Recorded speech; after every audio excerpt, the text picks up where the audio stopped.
everyone, it's Ellen Alt for MK Quilts at MK Quilts University.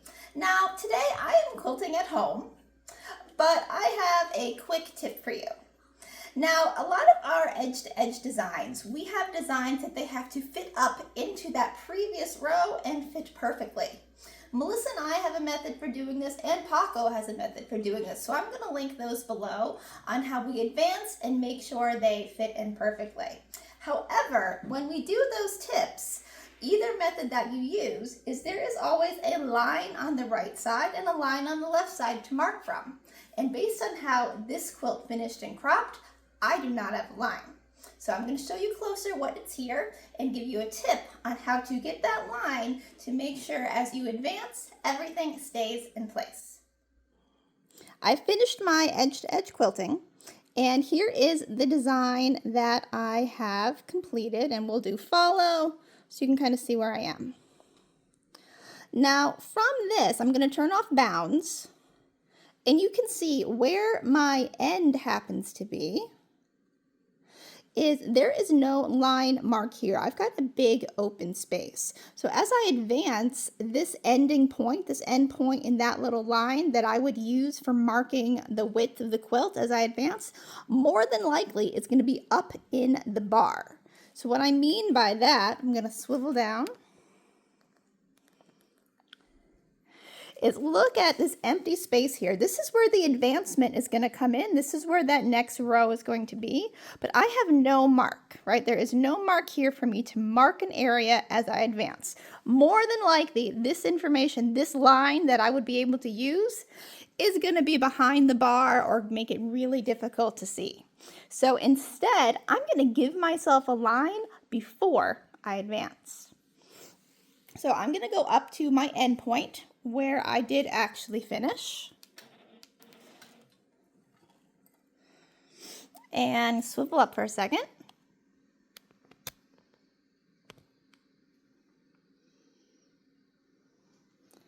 And in Pro Stitcher, I'm going to turn on channel lock, and I'm going to turn on my vertical channel lock. Now I'm going to tell you, rarely do I actually use this channel lock. I always use horizontal when starting off, but rarely do I use vertical. Now is the perfect time.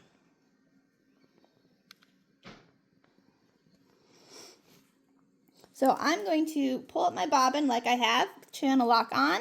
I am going to stitch as close down to the bar as I can. Turn channel lock off, pull up the bobbin as normal, and cut.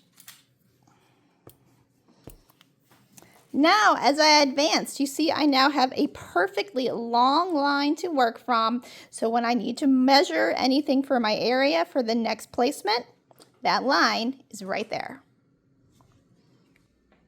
I have advanced, I've basted down the sides, I've repositioned as normal, and I was right. I could see this happening. The line that I would need to use to make sure my width is not changing is way up here, right? My little end point is very, very high up there. I would not be able to reach it with the needle to make that mark. Let's bring you in closer so you can see how my line is saving me.